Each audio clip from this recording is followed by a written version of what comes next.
वित्त मंत्री महोदया श्रीमती आतिशी जी दिल्ली का आर्थिक सर्वेक्षण 2023-24 प्रस्तुत करेंगी और अपना वक्तव्य भी देंगी। अध्यक्ष महोदय, आर्थिक सर्वेक्षण रखने से पहले मैं आपको और सदन को ये सूचना देना चाहती हूँ कि कुछ दिन पहले जैसे मैंने बताया था कि बजट बनने में कुछ विलंब हुआ था, इसलिए MHA में भेजने में हमें थोड़ी देरी हुई थी। लेकिन मुझे ये बताते हुए खुशी है कि बजट MHA से वापस भी आ गया है। उसके बाद CM साहब के माध्यम से LG साहब से अप्रूव होकर वापस आ गया है। तो 4 तारीख को यानी सोमवार को मैं बजट यहाँ पे सदन में प्रस्तुत करूँगी। अध्यक्ष महोदय, मैं आपकी अनुमति से दिल्ली के आर्थिक सर्वेक्षण 2023-24 की हिंदी तथा अंग्रेजी प्रति सदन पटल पर प्रस्तुत करती हूँ। अध्यक्ष महोदय, अक्सर जब आर्थिक सर्वेक्षण जो इकोनॉमिक सर्वे है, जब ये सदन पटल पर रखा जाता है तो सिर्फ इसे टेबल कर दिया जाता है, इसकी डिटेल्स में भाषण नहीं दिया जाता, अपनी पूरी बात नहीं रखी जाती। लेकिन मैं आज एक खास कारण से कुछ बातें इकोनॉमिक सर्वे की इस सदन पटल पर रखना चाहती हूँ, आपके सामने रखना चाहती हूँ। और वो कारण है जो पिछले कई दिनों से, पिछले हफ्ते 10 दिन से जब से हमारा सदन चल रहा है, तो रोज रोज हम किसी एक मुद्दे पे चर्चा कर रहे हैं कि किस तरह से जल बोर्ड का काम रोक दिया गया, किस तरह से अस्पतालों का काम रोक दिया गया, किस तरह से मोहल्ला क्लिनिक्स का काम रोक दिया गया। तो जिस साल का ये इकोनॉमिक सर्वे है 23-24, ये एक ऐसा साल रहा है केजरीवाल सरकार का, जहां पर केंद्र सरकार ने, उनके LG साहब ने और उनकी धमकियों के माध्यम से दिल्ली सरकार के अफसरों ने केजरीवाल सरकार के काम रोकने में कोई भी कसर नहीं छोड़ी। इस 2023-24 के साल में हमारे स्वास्थ्य मंत्री यहाँ पर बैठे हैं, सौरभ भारद्वाज जी, वो आपको बताएंगे कि किस तरह से दिल्ली के मोहल्ला क्लिनिक में कई महीनों तक 2022 में दवाइयाँ रुक गई, टेस्ट रुक गए, मोहल्ला क्लिनिक के बिजली के बिल नहीं दिए गए, डॉक्टरों की तनख्वाह नहीं दी गई, उनका किराया नहीं दिया गया। एक समय ऐसा था अध्यक्ष महोदय, जब मोहल्ला क्लिनिक के डॉक्टर खुद तनख्वाह ना पाने के बावजूद सारा बिजली का बिल अपनी जेब से दे रहे थे। ऐसी स्थिति हो गई थी दिल्ली में। अस्पतालों के OPD काउंटर से डेटा एंट्री ऑपरेटर्स को हटा दिया गया। जब एक गरीब आदमी इतने बड़े अस्पताल में आता था, उसे पता ही नहीं चलता था कहाँ जाना है, कि कहाँ पे कार्डियोलॉजिस्ट बैठता है, कहाँ पे ENT स्पेशलिस्ट बैठता है, कहाँ पे पीडियाट्रिशियन बैठता है। तो वो अस्पताल में दर दर की ठोकरें खा रहा था। दिल्ली सरकार की फरिश्ते स्कीम को रोक दिया गया। जैसा कि आप जानते हैं अध्यक्ष महोदय, दिल्ली विधानसभा तक के भी रिसर्च फेलोज को हमारे LG साहब द्वारा हटा दिया गया, विधायकों के काम रोकने के लिए, दिल्ली सरकार के काम रोकने के लिए। 8 साल के कानूनी संघर्ष के बाद, चाहे हाईकोर्ट में हो, चाहे सुप्रीम कोर्ट में हो, चाहे कॉन्स्टिट्यूशन बेंच के सामने हो, दिल्ली सरकार, चुनी हुई सरकार के हक में सुप्रीम कोर्ट की संवैधानिक पीठ ने एक तरफा फैसला दिया कि दिल्ली की चुनी हुई सरकार के पास लैंड, लॉ एंड ऑर्डर और पुलिस के अलावा सारी ताकत है, सारी पावर है। लेकिन केंद्र सरकार ने केजरीवाल सरकार की ताकत छीनने के लिए उस 8 साल के संघर्ष के बाद 8 दिन के अंदर अंदर एक अध्यादेश के माध्यम से एक नया कानून लेकर आ गए, जो सारी पावर दिल्ली की चुनी हुई सरकार से छीन कर LG साहब के हाथ में दे देती। अध्यक्ष महोदय, इस 2023-24 में अफसरों को, जो दिल्ली सरकार के अफसर हैं, उन्हें बार बार डराया गया, धमकाया गया, उन्हें धमकियां दी गई कि अगर चुनी हुई सरकार के साथ काम किया तो तुम पे विजिलेंस इंक्वायरी कर देंगे, तुम्हें सस्पेंड कर देंगे, तुम पे CBI और ED के केसेस लगा देंगे। और कई अफसरों के साथ ऐसा किया भी, जिससे अफसरों के मन में एक भय बैठ गया कि अगर चुनी हुई सरकार के साथ काम करेंगे तो हमारा अपना करियर खराब हो जाएगा। ना सिर्फ अफसर, दिल्ली की चुनी हुई सरकार के मंत्रियों पर, रूलिंग पार्टी के विधायकों पर केंद्र सरकार ने CBI के केस किए, ED के केस किए, तरह तरह के केस किए। तो जिस साल का ये इकोनॉमिक सर्वे अध्यक्ष महोदय आज हम सदन पटल पर रख रहे हैं, वो एक ऐसा साल रहा है जहां पर केजरीवाल सरकार के काम रोकने की हर संभव कोशिश की गई। लेकिन इकोनॉमिक सर्वे तो देखिए प्योर डेटा है, एलजी साहब चाहे कितनी भी चिट्ठियां लिख लें, हमारे मुख्यमंत्री जी को कितनी भी गालियां निकाल लें कि तुमने कोई काम नहीं किया दिल्ली में, लेकिन आखिरकार डेटा तो डेटा है।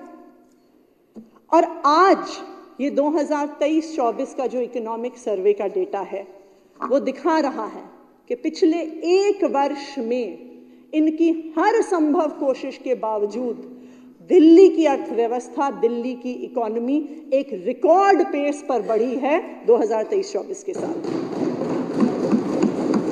यह इकोनॉमिक सर्वे दिखा रहा है कि पिछले 1 साल में दिल्ली के लोगों की प्रति व्यक्ति आय बढ़ी है। यह इकोनॉमिक सर्वे ये दिखा रहा है कि दिल्ली सरकार का राजस्व बढ़ा है।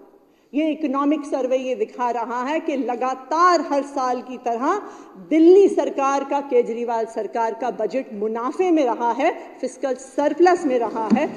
ये दिल्ली का इकोनॉमिक सर्वे दिखा रहा है।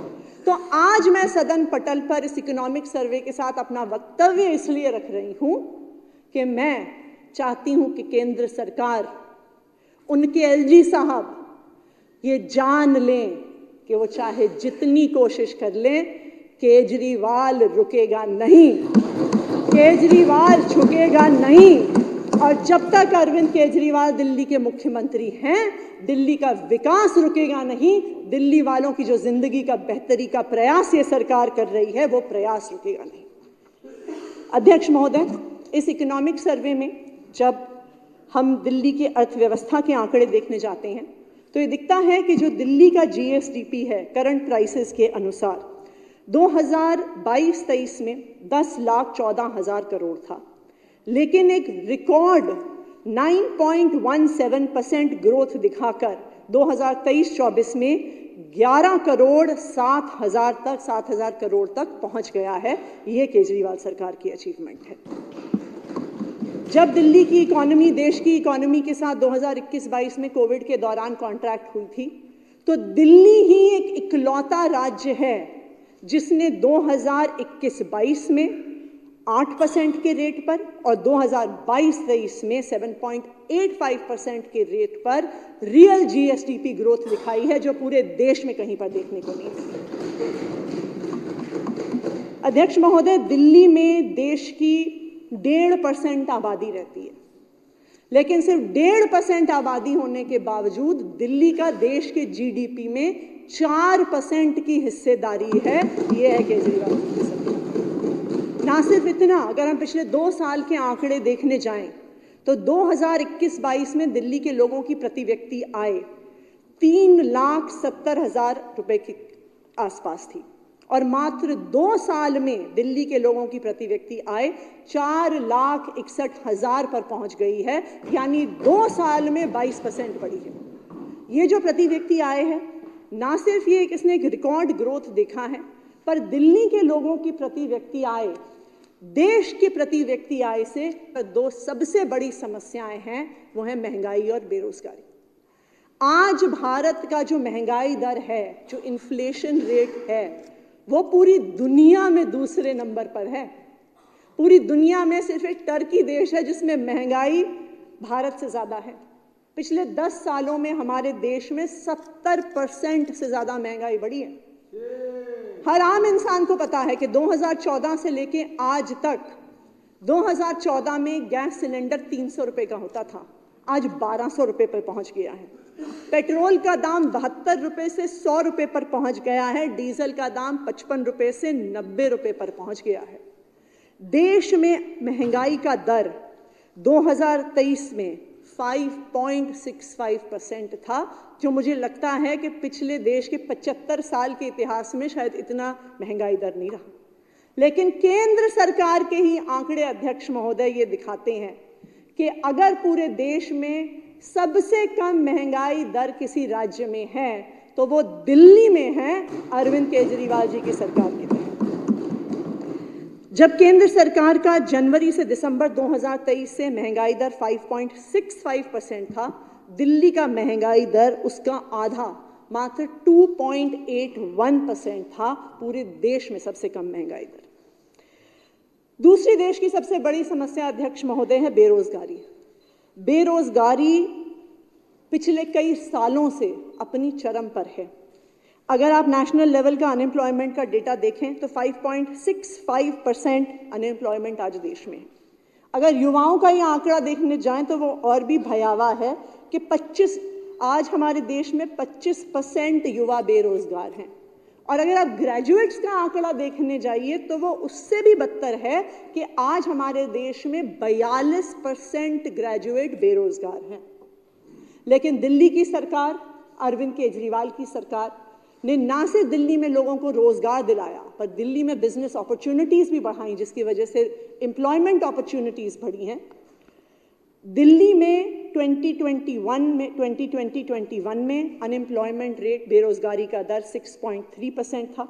लेकिन पिछले 2 सालों में कोविड के बाद फिर से इकोनॉमी को जो फिलिप देने का, बूस्ट देने का प्रयास हमारी सरकार ने किया है। 2021 के 6.3% अनएम्प्लॉयमेंट रेट से 2022-23 में यह आंकड़ा मात्र 1.9% पर आ गया है। अध्यक्ष महोदय, अब मैं सरकारी राजस्व के बारे में और जो हमारा बजट है सरकार का उसके बारे में आंकड़े रखूंगी। मैं जब ये आंकड़े देख रही थी, इकोनॉमिक सर्वे जब कंप्लीट हुआ, तो मैं याद कर रही थी कि जब हम 2013 में पहली बार चुनाव लड़े थे तो हमारा एक चुनावी नारा था, बिजली हाफ पानी माफ। और उस समय लोग हम पे हंसा करते थे। वो कहते थे जी अरविंद केजरीवाल ऐसे ही सपने दिखाता है, ये संभव नहीं है कि वास्तव में बिजली हाफ हो जाएगी, पानी माफ हो जाएगी। और जो लोग कहते थे कि अच्छा ठीक है सब्सिडी देके कर लेंगे बिजली हाफ पानी माफ, उन्होंने कहा कि ये दिल्ली की अर्थव्यवस्था को, उसके राजस्व को डुबो देंगे, सारा सरकारी खजाना खत्म कर देंगे, इन लोगों से सरकार नहीं चलेगी। लेकिन आज अध्यक्ष महोदय, हम सबके लिए जो इस सदन में बैठे हैं, ये गर्व की बात है कि अगर आज पूरे देश में एक सरकार है जो वो मुनाफे में चलती है, फिस्कल सरप्लस के साथ चलती है, वो दिल्ली सरकार है, अरविंद केजरीवाल जी की सरकार है। 2021-22 में दिल्ली का रेवेन्यू सरप्लस 3,270 करोड़ था और 2022-23 में ये बढ़ के 14,450 करोड़ हो गया कि इतना खर्च करने के बाद भी जितना हमारा खर्चा है उससे ज़्यादा राजस्व दिल्ली सरकार के पास है, उससे ज़्यादा रेवेन्यू दिल्ली सरकार के पास है। दिल्ली सरकार ने 2022-23 में अपने राजस्व में 18% की वृद्धि को देखा है। और ना सिर्फ इतना, जैसा मैंने आपको कहा कि दिल्ली सरकार इस देश की एकमात्र मुनाफे में चलने वाली फिस्कल सरप्लस वाली सरकार है। और इसका कंपैरिजन मैं केंद्र सरकार से रखना चाहूंगी अध्यक्ष महोदय। आज की जो हमारी जो केंद्र सरकार है वो वास्तव में उधारी की सरकार है। 2014 से लेके 2024 तक के अगर आप आंकड़े देखिए, 2014 में हमारे देश का डेट 55 लाख करोड़ था, यानी आज़ादी से लेके 2014 तक 55 लाख करोड़। लेकिन मात्र 10 साल में वो 155 लाख करोड़ हो गया है, यानी देश की उधारी 3 गुना बढ़ गई है। एक आंकड़ा होता है इकोनॉमिक सर्वे में, debt as percentage of GDP, यानी हमारे देश के जीडीपी का कितना हिस्सा वास्तविक तौर पे उधारी है, डेट है जो हमें वापस करना है। 2014 में ये आंकड़ा था 67%, लेकिन पिछले 10 साल में ये बढ़ के 92% हो गया है। तो आज देश का 92% जीडीपी का हमारा डेट का हिस्सा है। और इसके विपरीत दिल्ली में अध्यक्ष महोदय, जो एक फिस्कल सरप्लस बजट की मैं बात कर रही हूँ, एक मुनाफे की बजट की मैं बात कर रही हूँ, ये हमें पिछली सरकारों से नहीं मिला है। पिछली सरकारें डेट लेती आई थी, लोन लेती आई थी, अपने राजस्व से ज्यादा खर्चा करती आई थी। तो इसलिए जब दिल्ली में हमारी अरविंद केजरीवाल जी की सरकार बनी तो काफी उधारी दिल्ली सरकार पर भी थी। तो एक आंकड़ा होता है अध्यक्ष महोदय, ratio of interest payment to revenue receipts, यानी कितनी उधारी दिल्ली सरकार पर है कि जितना राजस्व है उसमें से कितना % हिस्सा हमें उधारी चुकाने में, उसका इंटरेस्ट चुकाने में देना पड़ता है। अध्यक्ष महोदय, 2012-13 में ये आंकड़ा ratio of interest payment to revenue receipts 11.2% था। लेकिन अरविंद केजरीवाल जी ने जितनी समझदारी के साथ ये सरकार चलाई है, ये आंकड़ा 11.2% से घटकर आज मात्र 5.2% रह गया है। इसका मतलब है कि दिल्ली सरकार ने अपनी उधारी को समाप्त किया है, कम किया है, फिर भी इतनी शानदार सरकार चलाई।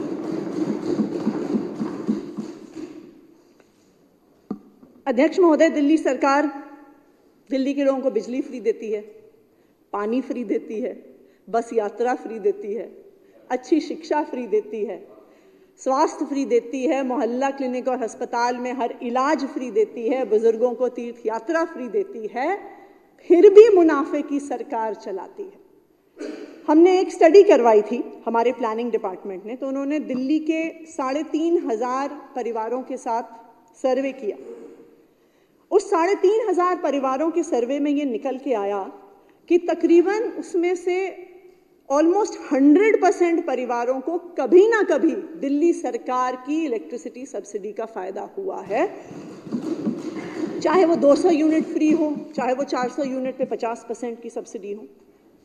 75% लोगों को फ्री पानी का फायदा मिला है, हमारी स्टडी में निकल के आया। 65% लोगों ने फ्री ट्रीटमेंट या तो सरकारी अस्पताल में या मोहल्ला क्लिनिक में करवाया है। 58% परिवारों की महिलाएं दिल्ली सरकार की फ्री बस यात्रा की सुविधा लेती हैं और 44% परिवार दिल्ली सरकार के शानदार सरकारी स्कूलों में अपने बच्चों को भेजकर अपना पैसा बचाते हैं। तो हर महीने हर परिवार का हजारों रुपए दिल्ली सरकार की पॉलिसीज की वजह से बचता है। अध्यक्ष महोदय, ऐसा नहीं है कि इन सब सुविधाओं के बावजूद दिल्ली की अर्थव्यवस्था बढ़ रही है, राजस्व बढ़ रहा है। मैं तो इस सदन को यह बताना चाहूंगी कि इन सब सुविधाओं की वजह से ही दिल्ली की अर्थव्यवस्था बढ़ रही है, दिल्ली का विकास हो रहा है। आप देखिए कि हर परिवार में बिजली फ्री, पानी फ्री, बस का किराया फ्री, स्वास्थ्य फ्री, हजारों रुपए हर परिवार के हर महीने बचते हैं अरविंद केजरीवाल जी की सरकार की वजह से। ये कहां जाता है पैसा? ये पैसा, आंकड़े ये दिखाते हैं, हमारी स्टडी ये दिखाती है कि उसमें से तकरीबन 62% जो परिवार हैं वो उसे जमा करके नहीं रखते, वो उसे खर्च कर देते हैं। चाहे खाने का सामान खरीदने में, चाहे अपने बच्चों को किताबें दिलवाने में, चाहे अप्लायंसेस खरीदने में, चाहे फ्रिज खरीदने में, चाहे एसी खरीदने में। तो ये 1,500 करोड़ रुपए से ज्यादा दिल्ली की अर्थव्यवस्था में घूमता है, दिल्ली की अर्थव्यवस्था को लिक्विडिटी देता है। हम law of supply and demand की बात पढ़ते आए हैं हमेशा से अपने इकोनॉमिक्स में। तो जो अरविंद केजरीवाल जी की सरकार ने सब्सिडीज देकर दिल्ली वालों की जेब में पैसा डाला है, उन्होंने इकोनॉमी में डिमांड क्रिएट की है, जिसके माध्यम से अब लोग बाजार में सामान खरीद रहे हैं, उनकी एक्सपेंडिचर करने की योग्यता बढ़ी। और यही कारण है कि अगर आप कोविड के जो इकोनॉमी श्रिंक हुई, जो डिप्रेशन आया इकोनॉमी में, दिल्ली की रिकवरी की स्पीड सबसे ज्यादा रही अरविंद केजरीवाल जी की सरकार की इन पॉलिसीज की वजह से। अध्यक्ष महोदय, जैसा कि आप जानते हैं, अब हमारा 9 बजट केजरीवाल सरकार इस सदन में प्रस्तुत कर चुकी है, 10वां बजट आने वाला है। हमारे बजट में हर बार सबसे बड़ा हिस्सा, तकरीबन 1/4 हम शिक्षा को देते हैं। और इस बार रिजर्व बैंक ऑफ इंडिया की रिपोर्ट आई जो हर स्टेट के बजट का एनालिसिस करती है, और उस आरबीआई की स्टेट बजट एनालिसिस की रिपोर्ट ने यह दिखाया कि 2022-23 में अगर हम सारे राज्यों ने कितना व्यय किया, कितना एक्सपेंडिचर किया, तो दिल्ली सरकार ने पूरे देश की सरकारों में से सबसे ज्यादा व्यय शिक्षा पे किया, 21.1% किया, जबकि पूरे देश में औसत मात्र 13.5% है।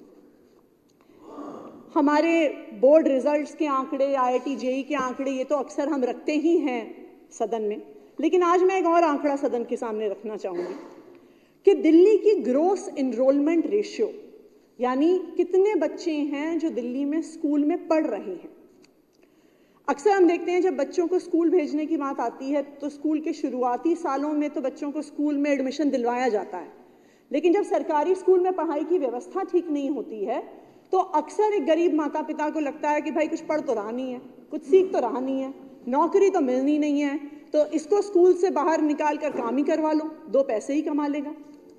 लेकिन अगर, और मुझे लगता है कि ये आंकड़ा दिल्ली के सरकारी स्कूलों में कितना सुधार आया है उस बात को दिखाता है कि ना सिर्फ दिल्ली का gross enrolment ratio primary schools में हाई है, लेकिन सीनियर सेकेंडरी स्कूल में यानी 11वीं 12वीं में, जबकि पूरे देश में 57.05% ही बच्चे 11वीं 12वीं तक पहुंचते हैं, दिल्ली में ये आंकड़ा 95% है। इसका मतलब जो बच्चे स्कूल में घुसते हैं नर्सरी में पहली कक्षा में, वो अपनी 12वीं तक की पूरी पढ़ाई करके ही बाहर निकलते हैं, वो ड्रॉप आउट नहीं होते, शिक्षा व्यवस्था से बाहर नहीं निकलते। अध्यक्ष महोदय, हमारा इकोनॉमिक सर्वे ये भी दिखाता है कि केजरीवाल सरकार ने 16.17% खर्चा पब्लिक हेल्थ और फैमिली वेलफेयर पे किया। दिल्ली में हेल्थ का बहुत इंफ्रास्ट्रक्चर है अध्यक्ष महोदय, वो दिल्ली सरकार का भी है, एमसीडी का भी है, प्राइवेट भी है, जिसमें 92 hospitals, 39 primary health centres, 1650 dispensaries, 124 maternity homes, 46 polyclinics, 1000 nursing homes हैं। लेकिन इस पूरे आंकड़े में से एक बड़ी संख्या दिल्ली का जो पूरा हेल्थ इंफ्रास्ट्रक्चर है वो केजरीवाल सरकार का ही है। आज केजरीवाल सरकार के पास 38 मल्टी स्पेशलिटी और सुपर स्पेशलिटी हॉस्पिटल्स हैं, 521 मोहल्ला क्लिनिक हैं, 175 डिस्पेंसरीज हैं, 60 प्राइमरी अर्बन हेल्थ सेंटर्स हैं, 30 पॉलीक्लिनिक्स हैं, 55 आयुर्वेदिक डिस्पेंसरीज हैं, 25 यूनानी डिस्पेंसरीज हैं और 117 होम्योपैथिक डिस्पेंसरीज हैं। अध्यक्ष महोदय, ना सिर्फ हमने अच्छी स्वास्थ्य की व्यवस्था दी है, लेकिन अब आंकड़े देखिए, कुछ ऐसे आंकड़े होते हैं जिनको इंडिकेटर माना जाता है कि आपकी ओवरऑल शहर का, आपके राज्य का हेल्थ क्या है। तो अगर आप एक ऐसा आंकड़ा माना जाता है इन्फेंट मोर्टेलिटी रेट, कि आपके जब बच्चे पैदा होते हैं तो उनका मोर्टेलिटी रेट कितना है, क्योंकि उससे माता का स्वास्थ्य कैसा है, आपकी हेल्थ केयर फैसिलिटीज़ कैसी हैं, वो सारे फीचर्स फैसिलिटीज़ उसमें रिफ्लेक्ट हो जाते हैं। अध्यक्ष महोदय, पूरे देश का इन्फेंट मोर्टेलिटी रेट का आंकड़ा 2.8% है, लेकिन दिल्ली का उसका आधे से भी कम है, मात्र 1.2%। पूरे देश का नियोनेटल मोर्टेलिटी रेट 2% है, दिल्ली का उससे आधे से भी कम 0.9% है। पूरे देश में अंडर 5 मोर्टेलिटी रेट बच्चों का 3.2% है, दिल्ली का उसका 1/3 है, 1.4%। यानी हम अपने बच्चों को, उनकी माताओं को, सबको अच्छे स्वास्थ्य की सुविधा दे पाएं। अब मैं पावर सेक्टर पे आती हूं अध्यक्ष महोदय। अध्यक्ष महोदय, कोपेनहेगन बिजनेस स्कूल ने कुछ साल पहले एक स्टडी करी थी और उन्होंने बताया था कि 1 घंटा एक्स्ट्रा बिजली देने से आप भारत में किसी भी गरीब परिवार की आय 15% तक बढ़ा देते हैं, क्योंकि जब बिजली आती है बच्चे पढ़ पाते हैं, आप अप्लायंसेस यूज़ कर पाते हैं, आप इंटरनेट की फैसिलिटीज़ यूज़ कर पाते हैं। और मुझे खुशी है इस बात की कि केजरीवाल सरकार पिछले 9 साल से लगातार दिल्ली वालों को 24 घंटे बिजली दे रही है। 2013-14 में दिल्ली की पीक डिमांड 5650 मेगावाट थी। ये 2022-23 तक आते आते 7700 मेगावाट पहुंच गई, लेकिन फिर भी केजरीवाल सरकार ने ये बिजली दिल्ली वालों को बिना किसी पावर कट के, बिना किसी लोड शेडिंग के लगातार दी है अध्यक्ष महोदय। ना सिर्फ इतना, जो AT&C लॉसेस होते हैं, जो बिजली की चोरी होती है, वो 2012-13 में 16% था, पिछले 10 सालों में 1/3 हो गया है, मात्र 6% रह गया है। जैसा कि आप सब जानते हैं, केजरीवाल सरकार ने दिल्ली वालों को 0 बिल दिए हैं और 2022-23 में 3,40,00,000 0 बिजली के बिल दिल्ली में साल भर में दिल्ली वालों के आए। पानी की सप्लाई पे भी लगातार काम हुआ है। केजरीवाल सरकार ने 20 किलोलीटर पानी मुफ्त देने का वादा किया था, दिया भी है। 25 लाख कंज्यूमर्स को इसका फ़ायदा मिला है। ना सिर्फ पानी फ्री दिया है अध्यक्ष महोदय, हमारे यहाँ पे कई साथी हैं जो जिनके इलाकों में बहुत सारी अनऑथराइज्ड कॉलोनीज हैं। अनऑथराइज्ड कॉलोनीज में पहले होता था कि लोग वोट मांगने तो जाते थे, लेकिन वोट लेने जब जीत के आते थे तो कहते थे जी यहाँ पे तो सरकार का पैसा लग ही नहीं सकता, यहाँ पे एमएलए फंड का पैसा नहीं लग सकता, यहाँ पे पानी की पाइपलाइन नहीं डल सकती। लेकिन पिछले 9 साल में अरविंद केजरीवाल जी की सरकार ने अनऑथराइज्ड कॉलोनीज के 97% इलाके में पानी की पाइपलाइन डाल दी है। ये मुझे लगता है कि इतनी स्पीड से काम दिल्ली के पूरे इतिहास में नहीं हुआ। और अब 94% जो हाउस होल्ड्स हैं दिल्ली के, उनके पास पाइप्ड वाटर सप्लाई का एक्सेस है। दिल्ली की सीवेज ट्रीटमेंट कैपेसिटी भी बढ़ी है। आज दिल्ली की सीवेज ट्रीटमेंट कैपेसिटी 630 MGD पे पहुंच गई है। जल बोर्ड का 10,000 किलोमीटर का sewage network, branch sewer network है और 200 किलोमीटर का ट्रंक सीवर नेटवर्क है। अध्यक्ष महोदय, एक और महत्वपूर्ण सेक्टर है जिसकी अक्सर मुझे लगता है कि हम बात कम करते हैं, लेकिन हमारी अचीवमेंट्स इस सेक्टर में बहुत ज़्यादा हैं, और वो है ट्रांसपोर्ट सेक्टर। किसी भी शहर के विकास में, किसी भी अर्थव्यवस्था के विकास में पब्लिक ट्रांसपोर्ट एक बहुत महत्वपूर्ण भूमिका निभाता है, क्योंकि बहुत सारे लोग हैं जिनके पास अपनी गाड़ियां नहीं हैं, अपने 2 व्हीलर्स नहीं हैं, लेकिन अच्छी नौकरी पाने के लिए, अपना बिजनेस करने के लिए उनको पब्लिक ट्रांसपोर्ट की आवश्यकता है। आज अध्यक्ष महोदय, दिल्ली सरकार ने बसों के और मेट्रो के माध्यम से इतना बेहतरीन पब्लिक ट्रांसपोर्ट नेटवर्क दिया है कि डेली एवरेज पैसेंजर राइडरशिप अगर हम देखें तो दिल्ली की जो DTC बसेस हैं उसमें 25 lakh rides per day Delhi वाले लेते हैं। क्लस्टर बसेस में 16 लाख राइड्स पर डे और दिल्ली मेट्रो में 46 लाख पैसेंजर्स डेली जाते हैं। इसका मतलब ये है कि हर रोज 87 लाख पैसेंजर्स दिल्ली के पब्लिक ट्रांसपोर्ट सिस्टम का इस्तेमाल करते हैं, चाहे स्कूल जाने के लिए, चाहे कॉलेज जाने के लिए, चाहे अपने बिजनेस के लिए। और सिर्फ इतना ही नहीं, आज दिल्ली की टोटल बस फ्लीट 7,500 पार कर गई है, जिसमें से 1,650 इलेक्ट्रिक बसें हैं। और हम सबको इस बात पे भी बहुत गर्व है कि अगर आप पूरी दुनिया में इलेक्ट्रिक बसों का बेड़ा देखने जाइए तो दिल्ली का बेड़ा ऑलरेडी पूरे दुनिया में 3रे नंबर पर पहुंच गया है। सिर्फ एक चाइना का शेंजन शहर है और सैंटियागो है जो दिल्ली से आगे है, लेकिन हमारे परिवहन मंत्री कैलाश गहलोत जी ने इतनी सारी इलेक्ट्रिक बसों का ऑर्डर दे दिया है कि कुछ ही महीनों में हम पूरी दुनिया में नंबर 1 पर पहुंच जाएंगे इलेक्ट्रिक बसेस के माध्यम से। पिंक टिकट्स के माध्यम से हमने महिलाओं को फ्री बस यात्रा दी और 2022-23 में total number of pink tickets 45 crore था कि 45 करोड़ बार हमारी माताओं और बहनों ने बस राइड। सिर्फ इतना ही नहीं अध्यक्ष महोदय, अक्सर दिल्ली को यहाँ पे होने वाले प्रदूषण की वजह से काफ़ी क्रिटिसिज्म का सामना करना पड़ता है, लेकिन यहाँ पर भी दिल्ली सरकार ने कई प्रयास किए हैं। 2022-23 में केजरीवाल सरकार ने 70 लाख से ज़्यादा पौधे एक साल में लगाए हैं। और सिर्फ इतना ही नहीं, जो दिल्ली का फॉरेस्ट और ट्री कवर है वो एक आंकड़ा होता है कि इसकी डेंसिटी कितनी है। तो आज दिल्ली की 23.0% एरिया, 23.06% एरिया ग्रीन कवर में आता है, जो देश के किसी भी शहर से ज़्यादा है, और ये लगातार पिछले 10 साल में बढ़ता आया है।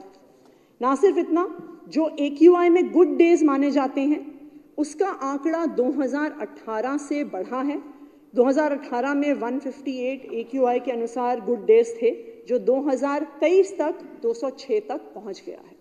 तो अध्यक्ष महोदय, जो हमारा इस बार का इकोनॉमिक सर्वे दिल्ली के विकास की, दिल्ली के लोगों की ज़िंदगी की बेहतरी की गाथा सुना रहा है, मैं आज इस इकोनॉमिक सर्वे के माध्यम से जो सब लोग के अरविंद केजरीवाल जी का विरोध करते हैं, उनके काम को रोकने की कोशिश करते हैं, मैं उनको बताना चाहूँगी एक बार फिर कि आप कितनी भी बाधाएं डालते रहिए, अरविंद केजरीवाल जी ने दिल्ली के लोगों को एक वादा किया है कि वो उनकी ज़िंदगी बेहतर बनाएंगे। और हमारे विरोधी कितनी भी कोशिश करते रहें, लेकिन अरविंद केजरीवाल जी अपना वादा पूरा कर रहे हैं और आने वाले समय में भी करते रहेंगे। बहुत बहुत धन्यवाद।